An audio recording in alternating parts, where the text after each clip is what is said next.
कि घर कब आओगे, कि घर कब आओगी।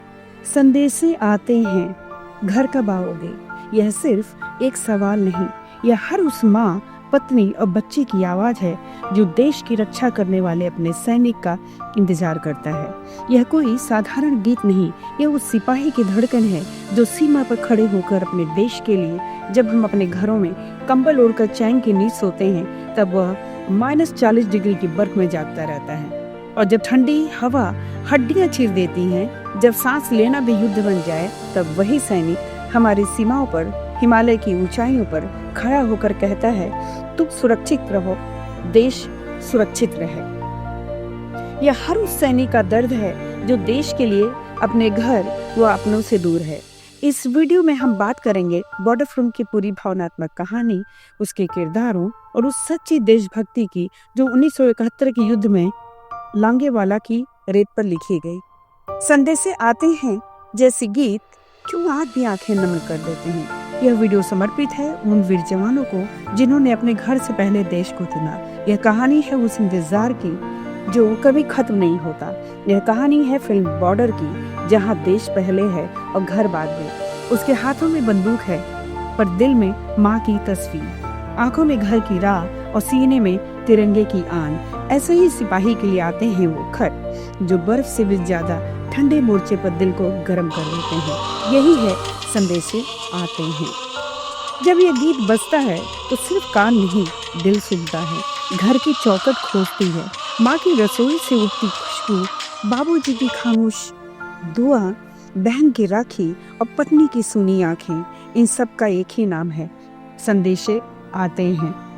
फिल्म बॉर्डर 1971 के भारत पाकिस्तान युद्ध पर आधारित है जो लोंगेवाला की वास्तविक लड़ाई से प्रेरित है। 1971 में जैसलमेर के रेगिस्तानी इलाके में लोंगेवाला पोस्ट पर मेजर कुलदीप सिंह चांदपुरी यानी सनी देओल अपने 120 सैनिकों के साथ तैनात हैं। रात में पाकिस्तानी सेना के 2000 सैनिक और 45 टैंक हमला करते हैं, लेकिन भारतीय जवान डट का मुकाबला करते हैं। सैनिक भैरव सिंह, सुनील शेट्टी जैसे बहादुर जवान मसीदगंज से दुश्मन को रोकते हैं।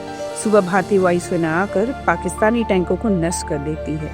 कम सैनिकों के बावजूद भारत जीत जाता है, जो देशभक्ति का प्रतीक बनती है। फिल्म की अधिकांश शूटिंग राजस्थान के बीकानेर और जोधपुर में फिल्माई गई थी। जावेद अख्तर ने गानों के बोल लिखे थे, जबकि अनु मलिक ने संगीत दिया था।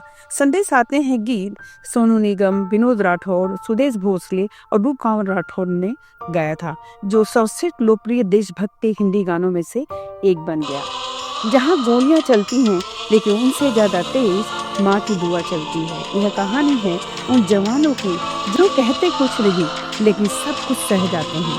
सरहद पर जब डाकिया आता है तो बंदूकें कुछ पल को चुप हो जाती हैं।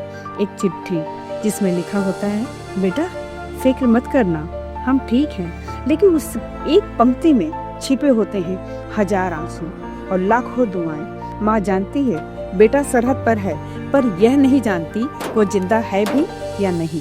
फिर भी हर सुबह दिया जलता है और हर रात भगवान से वही प्रार्थना, मेरा लाल लौटता है।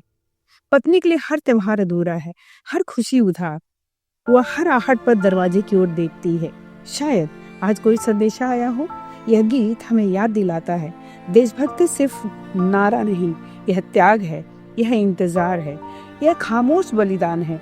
जब भी चैन की नींद सो तो एक पल ठहर कर उस सिपाही को याद रख करना जो तुम्हारी नींद के बदले अपनी नींद कुर्बान करता है, और वही सिपाही जो आंसू पोंछकर फिर से बंदूक थाम लेता है, क्योंकि वह जानता है अगर वह नहीं खड़ा रहा तो हमारा तिरंगा शायद आजाद नहीं लहराएगा। इस वीडियो को देखें, महसूस करें और सिपाही को दिल से सलाम करें। जय हिंद की सेना। अगर आपको मेरा यह वीडियो पसंद आए तो कृपया मेरे चैनल को लाइक, कमेंट और सब्सक्राइब करें। धन्यवाद। जय हिंद।